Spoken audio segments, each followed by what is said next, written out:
was telling my husband this is probably the highlight, the peak of my professional life so far, to be speaking to you after, in my opinion, is the most significant neuroscientist in the world today, Dr. Steven Porges.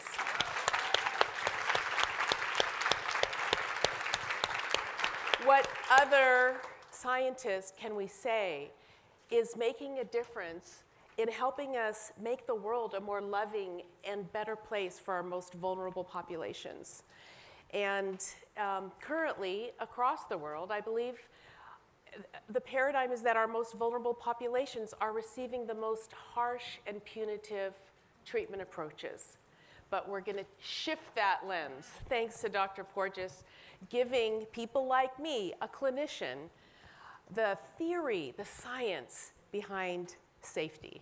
So I'm thrilled to be here. There's a lot, so I'm just going to launch right in. What I would like to do today is three things. Number one, I would like to demonstrate how physiological state regulation sets the foundation for all developmental work. I call it physiological state regulation. We can call it autonomic regulation and co-regulation, and we'll talk about the difference. Also, how we can layer our bottom-up and our top-down approaches on the solid foundation of the neuroception of safety. And neuroception is just such a paradigm-shifting concept that is so user-friendly that even a clinician like me, as soon as I learned about it in 2004 in that article in the 0 to 3 journal, just took the ball and ran with it because it provides the proof and concept that we need to prioritize safety. And thirdly, I'll be demonstrating how the SSP fits into our polyvagal informed therapies. So we know that social and emotional development in human beings happens through relationships. And yet, across our systems, we don't share a common knowledge base. Amongst those who work with children, we do not share a common understanding of social and emotional development across our disciplines that work with children and teens. Yet, thanks to the polyvagal theory and to Dr. Porges, I believe we are on the verge of a paradigm shift, a significant paradigm shift in how we understand human behaviors. And I'm going to talk to you about the three paradigm shifts that we are observing. These are from, slides are from my colleague, Dr. Connie Lillis. The first paradigm shift is that currently in our status quo, children's behaviors are currently viewed through the lens of compliance or non-compliance. But when we plant the new idea, when we understand neuroception, we can understand behaviors through the lens of safety versus threat, which leads to a protective factors. Have you heard of the phrase protective factors? They're being studied. Well, parent and child resilience happens when we respect this idea of relationships over simple compliance. The second paradigm shift is in our responses to behaviors. Currently, the status quo is that behaviors are aligned with either being good or bad, and those behaviors are aligned with consequences. So we have stimulus and response oftentimes. But the new idea through neuroception is that relational safety is prioritized over simple rewards and punishments. And that's leading to social connectedness. And how awesome is social connectedness? The third paradigm shift that we are at the verge of is in our expectations of behavior. And in our expectations of behavior, currently, they are often realistic. We have what is called an expectation gap between what we think a child or teen or young adult should be able to do and what they are actually able to do in terms of controlling their behaviors or their emotions in real time. That expectation gap is unrealistic because it's not respectful of the autonomic nervous system. So our new idea is using a neurodevelopmental lens that guides our decision making and not simply surface behaviors, moving away from labels, DSM, to underlying factors. And what's the best underlying factor that we can use? Physiological state. And the protective factor that it leads to is knowledge of parenting and child development. So, how do we make these shifts actually happen across our world? Well, our guide is the autonomic nervous system. And once you think about a very, very oversimplified way of looking at the autonomic nervous system, which through the graciousness of Dr. Porges and his generosity, allows clinicians like me to distill and simplify it in a way that is understandable for clinicians. I heard about the polyvagal theory so often in my training in the 80s through my affiliation with the DIR network, Dr. Stanley Greenspan, and my mentor, Dr. Serena Wieder.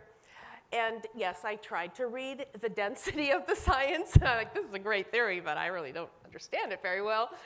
But in 2004, that article in the 0 to 3 journal about neuroception, as Randall mentioned, that aha moment happened for me. I was jumping up and down in 2004. The concept of neuroception finally made everything click for me. The combination lock was unlocked. The tumblers fell in. We could unlock the key. And that was, what were we missing? We were missing the body. This is an afferent system. This is a bidirectional system. And so we were missing the physiological state. So I think the ANS is an equalizer. It cuts across disciplines, parents, teachers, therapists, OTs, PTs. Everybody needs to know the very basics of the autonomic nervous system. And once we do, we're going to stop the artificial bifurcation of children who are appearing anxious and then given some sort of a DSM label and sent to mental health for help. That is an artificial bifurcation in my point of view. While I love being the recipient of many referrals of children for anxiety, I don't want to get so many referrals because I want every discipline from pediatrics to OT to PT to teachers to understand that we can all take care of a child's physiological state through the process of social engagement.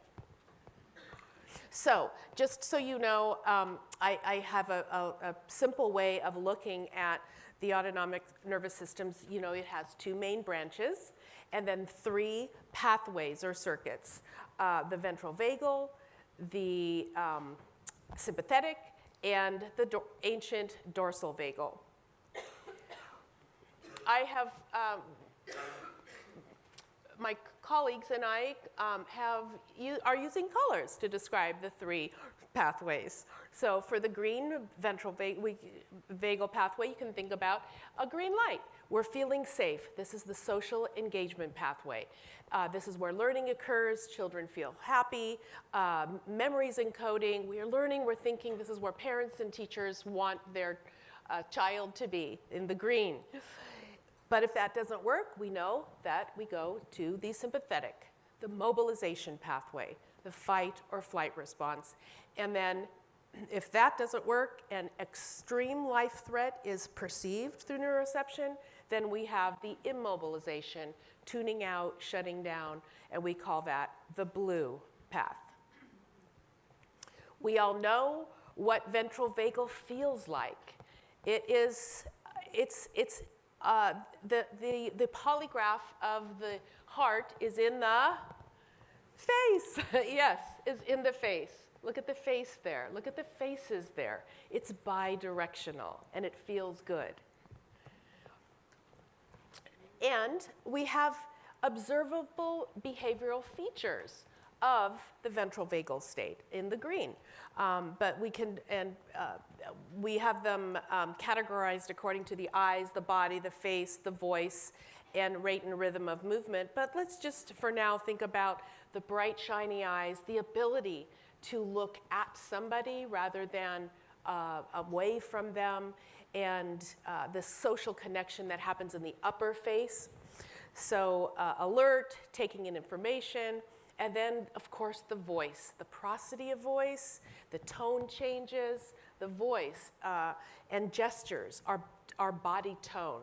We can tell so much from looking at the behavioral features of the caregiver and of the child, and ourselves. Let's not leave ourselves out.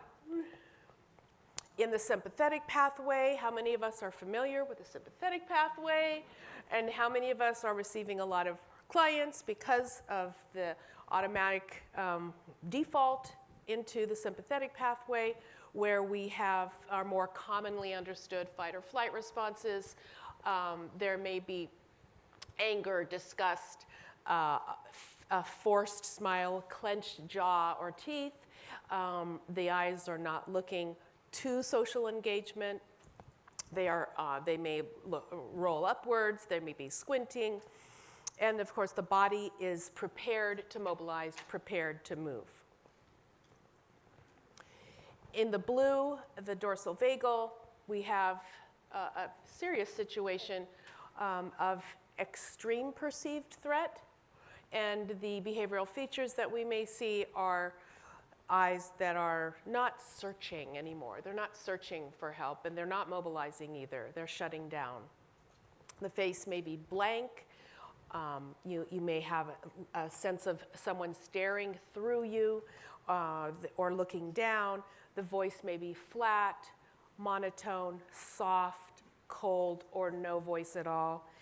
This pathway is an extremely serious and important one, and I feel that many of these children are often missed. Why? Because they're not obvious behavior problems. So many of children are misunderstood, especially our vulnerable children are misunderstood because they're compliant. The thought is that they're very compliant, when in fact they are shut down. So I believe we need to be very careful and try to find the behavioral features of shutdown in a more articulate way so that we will catch these children as well. So how many of you have heard the concept of neuroception prior to today? Yes. If you're giving the safe and sound protocol, then I'm very happy to hear that. And so the subconscious perception of threat and safety is, the concept is talk about an elegance of concept, but this constant running in the background. Here's my TSA agent. We Googled TSA agents. That one was free, so it came up. So think about that TSA agent who is always working to evaluate risk outside of our awareness. And is it fast or slow? Very fast. It's immediate. And does it happen before spoken language is processed? Yes, this concept is just incredible, and I will talk about it throughout the talk.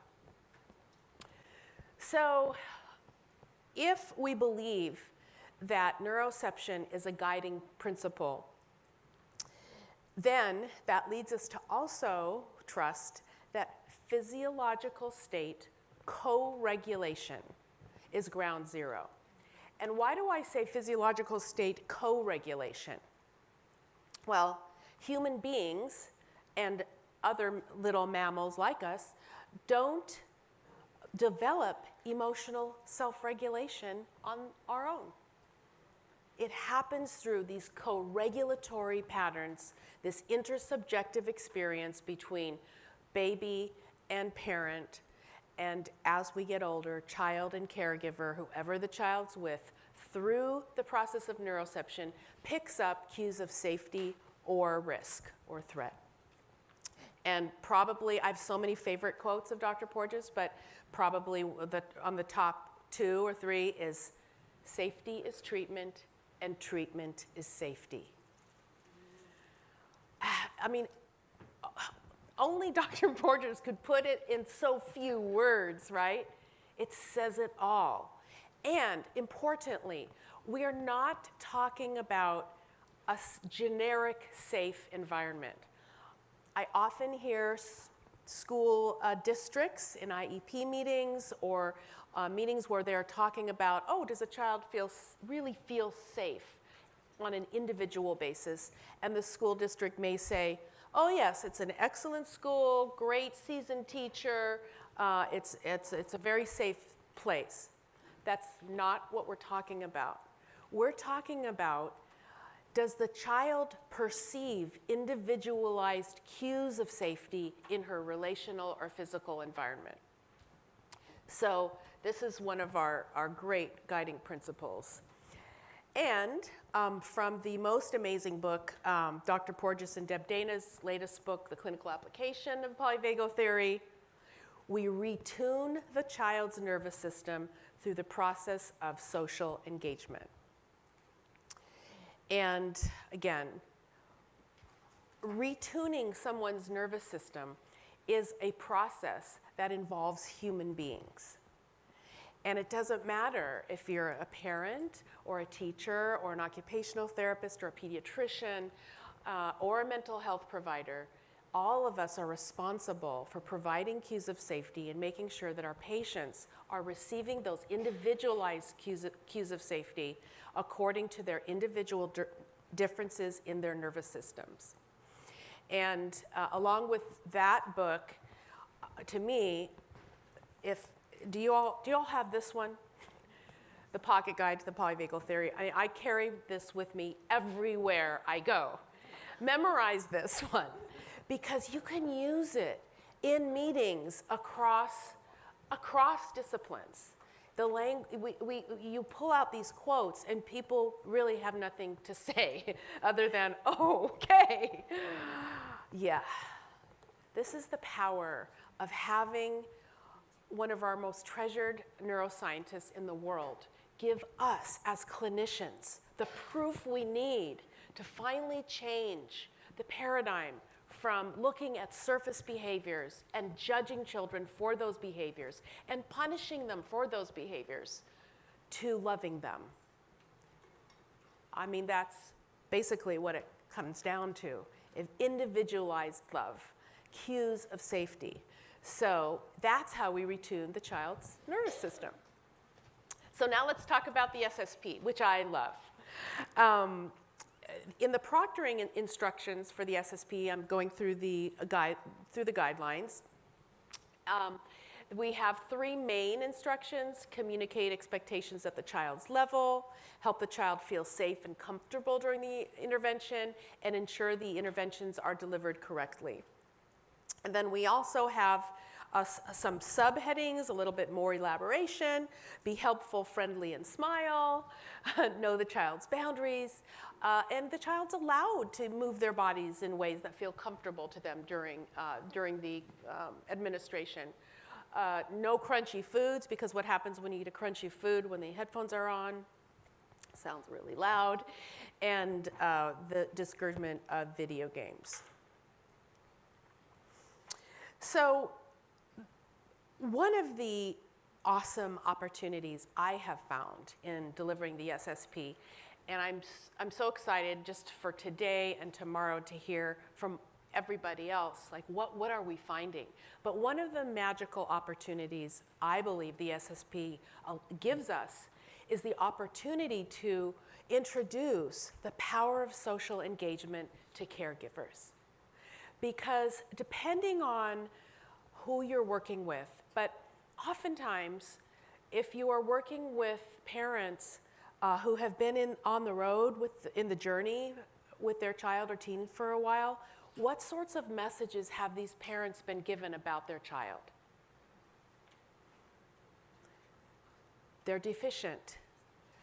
They are seeking negative attention. They have a disorder, which I'm questioning as well, because many of you may know that the DSM, the funding from the National Institutes of Mental Health was kind of geared away from the sole research on the DSM in 2013. Tom Insel instituted some shifts there. Some parents believe that just because a child is given a label of something like autism, that the child has this actual structural problem where we can totally locate it in the brain, or ODD. It's not that way, is it? We know very little about exactly what causes these things. So by the time parents come to us, they have been given so many negative messages, both about their child, but also about how to be with their child. And guess what else it impacts? The biggest one of all. As a parent, I know this. What happens to you when you're told your child has these deficits? It stresses you out. It creates a loading on your stress level. And what might that do to the joyful interaction between parent and child? It stresses it out as well. And if social engagement is the portal, the main portal to retune a child's nervous system, we have a lot of work to do. It's like backfill. And for me, there's a lot of backfill to be done because parents are often taught to fear their child's reactions. Guess what the process of neuroception gives us? A reason to not fear the child's challenging behaviors. In our culture, the challenging behaviors are met with stimulus response. It's good or bad, and we must come up with a behavioral plan to get rid of the behavior. But what about the intervening variable? What's the intervening variable? The O, the child, the autonomic state, the body. We are so cognitive centric that we've forgotten the body. And so we are just working on the surface level. Now, if anyone, let me just stop here for just a second and say something. I was trained in a cognitive behavioral model. And so I want this to not be a blame or shame moment for anybody, because in the spirit of social engagement and feeling safe, I want you to know that there is no blame. This is how we are trained. So are there any BCBAs here? Behaviorally trained people? You know, if you are, I am with you because we are pretty much all our systems are aligned this way. I did not understand the autonomic nervous system until I became an infant mental health specialist. So just a note on, this is not meant to criticize because I'm right there too, but when we use a polyvagal perspective, now we understand that if we are only working on a surface behavior, we're missing the real target. And sometimes when we only work on a surface behavior, we can create iatrogenesis. And I have plenty of children in my practice and teenagers who have suffered from traditional treatments and are traumatized by the treatments that they were given because the behaviors were the target and we forgot or didn't even understand that safety is treatment and treatment is safety. So, amazing opportunity with the SSP to let parents and caregivers know this. Beautiful information. Trust your instinct. Play with your child. It's great to play with your child. Don't fear the diagnosis. Don't fear the behaviors. Read them for the cool information they give us. And so again, reflectively, are we communicating that the SSP is this awesome tool in the greater context of relational safety? Now, this is just a question I have. We may not corporately have that question. I'm just bringing it up because this will be a reflective process for the next day or two. Also, just another question I have is an assessment before we give the protocol on the choice of whether or not to ask the caregiver to proctor the exam. Proctor the protocol. So used to taking tests. To proctor the protocol. And for me, I think it's very important to assess if asking the parent, is the parent ready or caregiver ready to proctor it? Is the relationship ready to hold this pretty intense 5-day program? And is it creating an additional allostatic loading on the relationship if they ask a parent to proctor it too soon?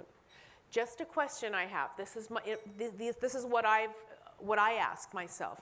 And then the decision tree is, maybe I proctor it, or maybe the parent and I proctor it together, so that I can provide cues of safety and relaxation and green calmness for the caregiver, and she can see, or he can see, how I am staying calm with the child while we are attempting to provide the SSP. So safety, the title of my talk, is that safety sets the foundation, or should set the foundation from a polyvagal perspective, across our different intervention pathways, passive and active. And if the parent and the child aren't experiencing a neuroception of safety with us as providers, then this may influence the protocol. I say may because I'm not sure. I've found that the safer the parent and child feel, the better my results are. But you all have probably delivered the protocol more than I have. I have about 15 under my belt. So I'm just so curious to have our conversation at the end of the talk. And again, it's just such a great opportunity to be able to naturally introduce this idea of how important relationships are. Because, it's probably another one of my top favorites, to connect and to co-regulate with others is our biological imperative. To connect and co-regulate with others is our biological imperative. And the presence of a trusted and loving adult helps children to modify and moderate their stress responses. So the power of connection is so powerful, I can't tell you. I've seen this power of connection work with little babies who have multiple medical disabilities and issues, prematurity, medical stress, surgeries, all the way up to teenagers in the foster care system who have gone through the school to prison pipeline and who have been rated as not able to be rehabilitated. But the transformational power of safety, of engagement in relationships, we have seen these foster children who have had incredible trauma in their lives through the power of social engagement, bit by bit, it's hard work, come into this feeling of safety and actually join our world and move away from the juvenile justice system. So I describe the process I have used in using the polyvagal theory, and specifically the clinical application of the neuroception principle in clinical practice in my book.